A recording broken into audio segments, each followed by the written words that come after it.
میں بھی اپنے اسٹوڈنٹس کو کہتا ہوں کہ یار آپ کوشش کرو، آپ پڑھو آگے. اور ٹیچرز کے لیے میرا خصوصی پیغام یہ ہوتا ہے کہ if a teacher is not a learner, اگر اس طالب علم نہیں ہے، اگر استاد طلب علم نہیں رکھتا، اس کو استاد بننے کا حق نہیں، کیونکہ استاد کے پاس اپ ڈیٹڈ نالج ہونا چاہیے، اور وہ اس وقت آتا ہے جب وہ خود پڑھتا ہے، خود سیکھتا ہے، خود سمجھتا ہے. صحیح سر. اچھا ماشاء اللہ ڈاکٹر صاحب کے 5 بیٹے ہیں ابھی بتا رہے ہیں. جی الحمدللہ.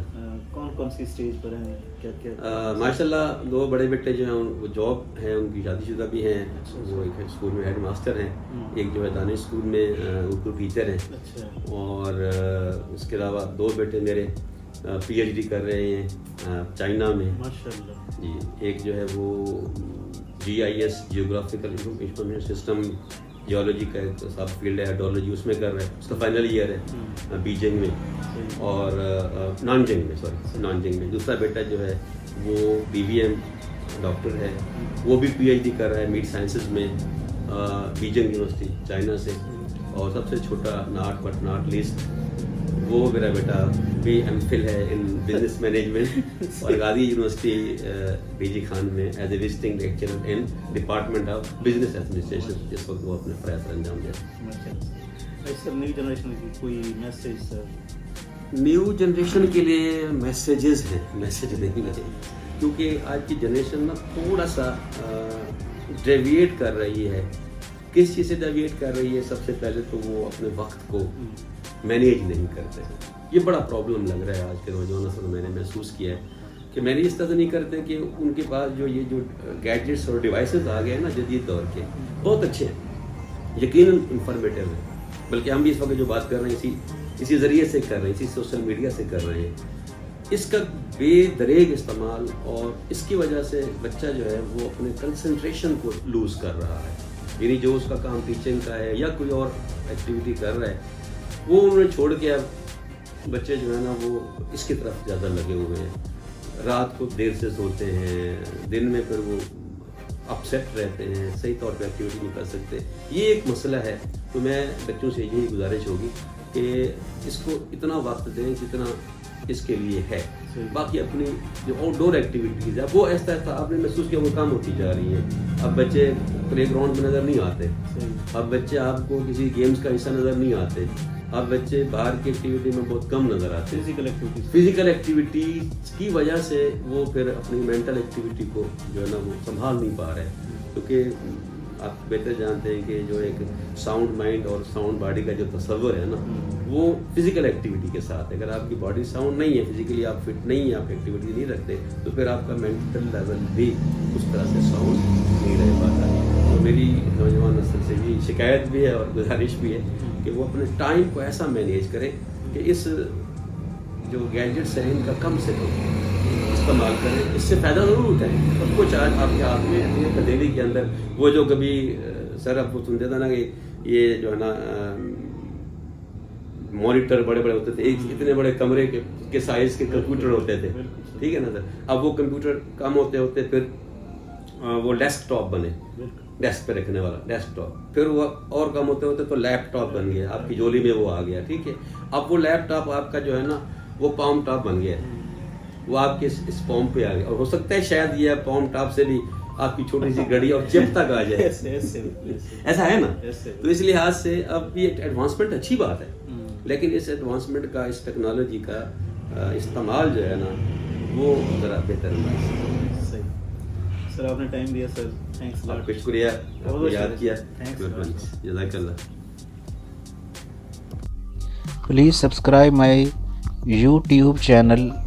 Thanks a lot.